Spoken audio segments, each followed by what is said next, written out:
Hello everyone. Last class में मैंने discuss किया था कि किस एग्ज़ाम के लिए ज्योग्राफी में कितना पढ़ना है। Today I am going to start geography. तो जो ज्योग्राफी है वो दो वर्ड्स से मिलकर के बना हुआ है। The two words are geo and graphy. These two words are Greek words.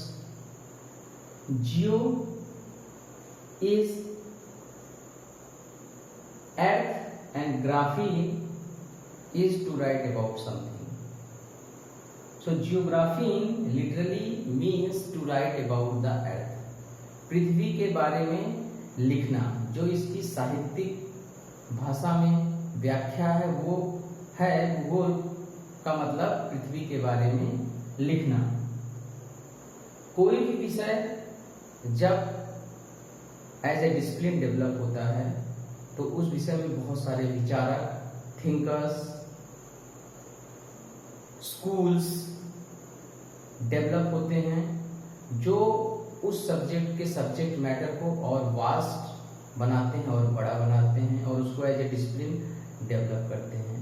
उसी तरीके से ज्योग्राफी के डेवलपमेंट में भी बहुत सारे ज्योग्राफर्स, जिनमें कुछ का मैं नाम लूं, जैसे रिटर, हम्बोल्ट, टॉलेमी, इराटोस्थनीज, बहुत सारे ऐसे ज्योग्राफर्स हैं जिन्होंने ज्योग्राफी में बहुत सारी स्टडीज करी हैं। उन्होंने ज्योग्राफी को as a subject, as a discipline develop किया।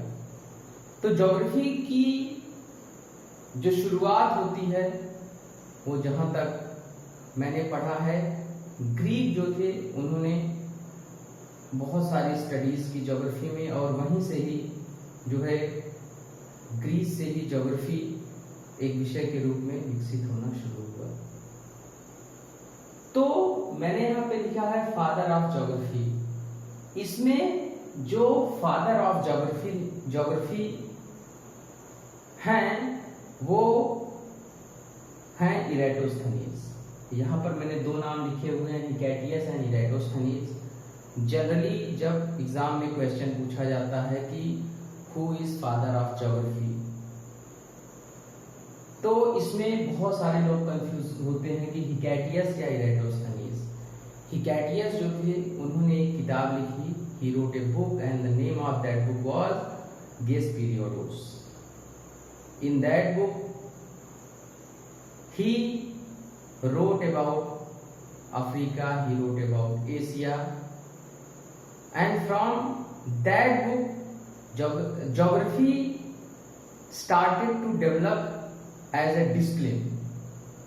लेकिन उन्होंने ज्योग्राफी जो टर्म होता है उसकी कहीं पर ऐसे व्याख्या नहीं की थी। उनके बाद इराटोस्थनीज जो कि ग्रीक ही थे, उन्होंने ज्योग्राफी जो टर्म था उसको यूज में लाना स्टार्ट किया। इसलिए जो फादर ऑफ ज्योग्राफी हैं वो इराटोस्थनीज हैं। अगर क्वेश्चन कभी आता है फादर ऑफ ज्योग्राफी कौन है तो उसका सही उत्तर होगा इराटोस्थनीज। अब जब हम ज्योग्राफी के थोड़ा सा नेचर पे जाते हैं, ज्योग्राफी की डेफिनेशन पे जाते हैं, तो बहुत ही सिंपल है। बहुत सारे ज्योग्राफर्स थे जिन्होंने ज्योग्राफी को अलग अलग तरीके से डिफाइन किया, चाहे वो रिचर्ड हार्टशॉन हो, रिस्थोफेन हो, रिटर हो, हम्बोल्ट हो, सब ने ज्योग्राफी को अपने तरीके से, अपने अनुभव के हिसाब से डिफाइन किया।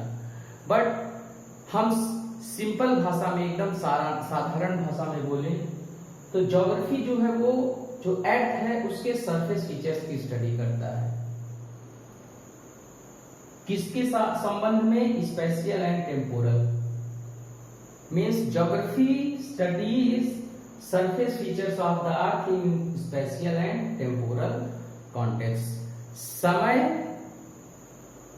और स्थान के संदर्भ में पृथ्वी की सतह का अध्ययन भूगोल करता है, या पृथ्वी की सतह के समय और स्थान के परिप्रेक्ष्य में अध्ययन को ही भूगोल कहा जाता है। हम ऐसा कह सकते हैं। कोई भी प्लेस होती है उसकी ज्योग्राफी कंटिन्यूअसली चेंज होती रहती है।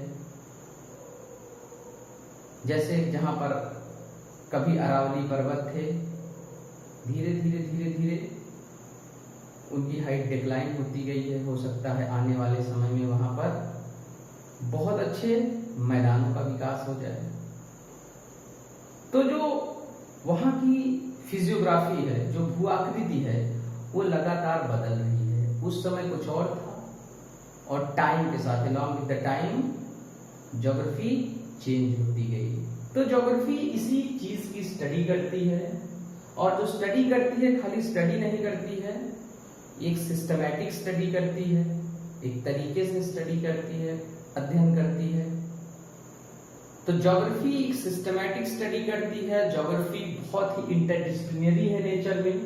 इंटरडिसिप्लिनरी इन नेचर का मतलब क्या है कि कहीं पर जो नेचुरल लैंडस्केप है, पहाड़ है, पर्वत है, लेक है, व्हाटएवर इट इज, उसके साथ साथ वहां पे जो ह्यूमन बीइंग रहते हैं उनका सेट ऑफ इंटरेक्शन क्या है। वो किसी भी, जैसे गंगा का मैदान है, वहां पर रहने वाले लोग किस तरीके से आर्थिक गतिविधियां करते हैं, एक दूसरे से कैसे आदान प्रदान करते हैं, किस तरीके की सांस्कृतिक गतिविधियां करते हैं, किस तरीके की राजनीतिक गतिविधियां करते हैं। ज्योग्राफी इन चीजों की भी स्टडी करता है। मतलब ये फिजिकल के साथ साथ ह्यूमन प्रोसेसेस की भी स्टडी करता है, टाइम और स्पेस के रिलेशन में। तो हम देख सकते हैं कि ये सब ज्योग्राफी के कुछ महत्वपूर्ण बिंदु हैं। ज्योग्राफी का आप कह सकते हैं जो प्रकृति है भूगोल की, वो इस तरीके की है। ज्योग्राफी जो है वो सभी लिथोस्फीयर, हाइड्रोस्फीयरिक और एटमॉस्फेरिक प्रोसेसेस जो है वो इनको भी कवर करता है। धीरे धीरे जैसे जैसे geography as a discipline develop हुआ, वो खाली सरफेस फीचर्स जो होते हैं, मतलब जो पृथ्वी की सतह पर चीजें विद्यमान हैं उन्हीं की नहीं, बल्कि वो पूरे बायोस्फीयर जो हमारा होता है, पूरे जलमंडल की जो है वो व्याख्या करने लगा। पूरे बायोस्फीयर को इंक्लूड किया गया ज्योग्राफी में, ज्योग्राफी का सब्जेक्ट मैटर बनाया गया। तो जिसमें हमारा जो लिथोस्फीयर है, स्थलमंडल, जलमंडल और वायुमंडल, तीनों चीजों को जो है वो ज्योग्राफी के अंतर्गत लाया गया। तीनों चीजों की स्टडी जो है वो शुरू हुई। तो ज्योग्राफी इन तीनों जगहों पर, इन तीनों स्थानों पर होने वाले जो इंटरेक्शंस हैं, चाहे वो ह्यूमन टू ह्यूमन इंटरेक्शन हो, ह्यूमन टू एनिमल इंटरेक्शन हो, या किसी भी अन्य प्रकार के इंटरेक्शन हो, उन सारी चीजों की व्याख्या करता है। तो ये ज्योग्राफी की कुछ मुख्य विशेषताएं